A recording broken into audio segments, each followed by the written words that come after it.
Halo guys, selamat berjumpa kembali dan selamat datang kembali bersama channel Floreta. Oke guys, pada hari ini guys kita akan membahas tanaman kecipir. Bagaimana ulasannya guys? Ya ini guys, ulasannya guys. Namun sebelum kita masuk ke ulasan yang lebih baru datang, jangan lupa di like, comment, subscribe agar Anda tidak ketinggalan video-video terbaru dari kami. Tanaman kecipir adalah tumbuhan merambat, termasuk dalam suku anggota Fabaceae. Pucuk dan polong mudanya dimasakan sebagai sayuran. Di Sumatera dikenal sebagai kacang botol atau kacang belimbing. Tumbuhan kecipir ialah tumbuhan merambat, memanjat atau membelit, membentuk perdu atau semak yang menahun.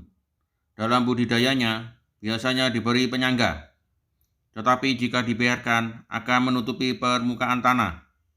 Batangnya silindris, berruas-ruas, jarang mengayu hingga 4 meter panjangnya.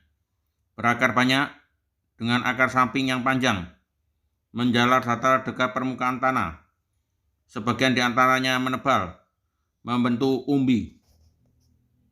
Daunnya majemuk dengan 3 anak daun. Duduk daun berselang-seling. Bunganya tipe kupu-kupu. Dalam karangan berisi antara 10 kuntum yang muncul dari ketiak daun. Tangkai karangan bunganya 15 cm. Buahnya polong, berbentuk garis atau lonjong memanjang, berbentuk segi empat, dengan sudut bersayap, dengan bergigit berukuran antara 40 cm kali 3,5 cm, berwarna hijau sewaktu masih muda dan menjadi hitam dan kering bila tua, berbiji antara 21 butir. Para ahli berbeda pendapat mengenai asal-usul kecipir, terutama karena tidak didapati jenis liarnya. Semua merupakan jenis yang telah dibudidayakan. Keanekaragaman kecipir yang tertinggi didapati di Papua, wilayah perbukitan di timur laut India, serta wilayah Burma yang bertetangga dengan kita, sehingga diduga wilayah itulah merupakan pusat-pusatnya domestisinya. Namun menurut asal-usulnya, kecipir adalah berasal dari Indonesia dan Papua Nugini. Tanaman kecipir banyak didapati di Asia Tenggara dan menyukai tanah yang baik serta sinar matahari yang cukup. Tumbuhan baik hingga tinggi antara 1000 mdpl. Ditanam sebagai tanaman sampingan pada musim hujan. Pada tahun 80-an di Indonesia, kecipir dipakai sebagai tanaman sela atau tanaman pekarangan. Petani baru sadar akan nilai tinggi kecipir, tetapi karena pemasarannya yang tidak seramai kubis ataupun kangkung, akhirnya tumbuhan ini tidak terlalu diusahakan secara komersial.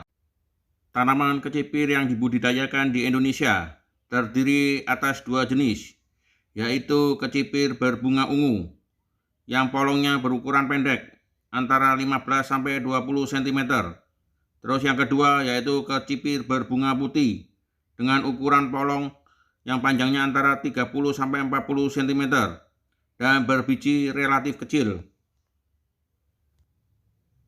Tanaman kecipir yang banyak ditanam di Indonesia adalah berpolong pendek dengan jumlah buah yang banyak. Tanaman kecipir ini banyak sebutannya di tiap daerah-daerah berbeda-beda. Kalau di Minangkabau namanya kacang belimbing. Kalau di Palembang namanya kacang embing. Kalau di Sunda namanya caat. Lain lagi di Jawa namanya cipir-cipir atau kecipir. Kalau di Bali namanya kelongkang. Lain lagi di Manado namanya biraro. Kalau di Pontianak namanya kacang botor. Bagian tanaman kecipir yang dimanfaatkan adalah daun dan buah. Biji dan daun mengandung flavonoid, saponin, dan tanin. Manfaat dari kecipir untuk kesehatan kita yaitu 1. Menjaga sistem saraf agar tetap sehat. Kedua, mencegah asma. Ketiga, membantu mencegah diabetes. Keempat, meningkatkan kekebalan dan melawan pilek. Kelima, baik untuk pencernaan. Keenam, untuk mencegah asam urat. Ketujuh, untuk mengurangi peradangan. Kedelapan, yaitu mencegah penuaan dini. Kesembilan, menjaga kesehatan mata. Cara penggunaan. Yang pertama, yaitu rebus beberapa lembar daun kecipir dengan sedikit air sampai mendidih. Setelah dingin, teteskan air rebusan ke mata dan telinga. Kedua, yaitu campuran perasan daun kecipir dengan adas pulosari, kemudian oleskan pada bisul.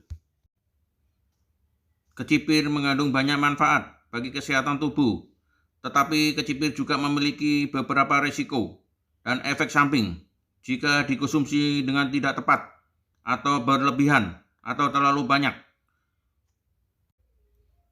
Kecipir mengandung tinggi kalium di dalamnya. Apabila kecipir dikonsumsi secara berlebihan, maka tingkat kandungan kaliumnya yang ada di dalam tubuh kita juga tinggi, guys. Tips cara menyimpan kecipir. Pertama, guys, pilihlah kecipir yang masih segar dan tidak rusak. Kecipir agar memiliki warna hijau, cerah, dan teksturnya renyah, tidak terlalu keras. Kedua, guys, belilah kecipir di dalam jumlah yang cukup. Jangan berlebihan, karena hal ini kecipir tidak tahan, simpannya tidak terlalu lama, guys. Ketiga, guys, jika kecipir memiliki kotoran, bersihkan dengan tisu agar tidak basah, guys. Keempat, kecipir dibalut dengan menggunakan kertas agar menjaga kadar air di dalam kecipir. Kelima, pisahkan kecipir dengan sayuran lainnya, guys. Keenam, simpan kecipir di dalam kulkas pada rak bagian bawah aja, guys.